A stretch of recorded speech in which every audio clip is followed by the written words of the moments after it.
उद्धव ठाकरे गुट के नेता संजय राउत ने प्रधानमंत्री नरेंद्र मोदी और गृह मंत्री अमित शाह पर एक बार फिर से तीखा हमला बोला है।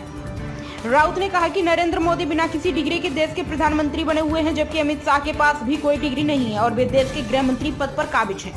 उन्होंने यह भी कहा कि राजनीति ही एक ऐसा व्यवसाय है जहां बिना डिग्री के भी लोगों को रोजगार देने का दावा किया जा सकता है। संजय राउत इन दिनों आगामी विधानसभा चुनाव के मद्देनजर विदर्भ के दौरे पर हैं। एबीपी माझा के अनुसार राउत के प्रधानमंत्री मोदी और अमित शाह पर कटाक्ष करते हुए कहा कि प्रधानमंत्री मोदी खुद को अजय समझते हैं और सोचते थे कि वे विष्णु के 13वें अवतार हैं। वे रूस के पुतिन की तरह सत्ता अपने हाथ में रखने की इच्छा रखते थे, लेकिन विदर्भ और महाराष्ट्र की जनता ने उन्हें चुनौती दी।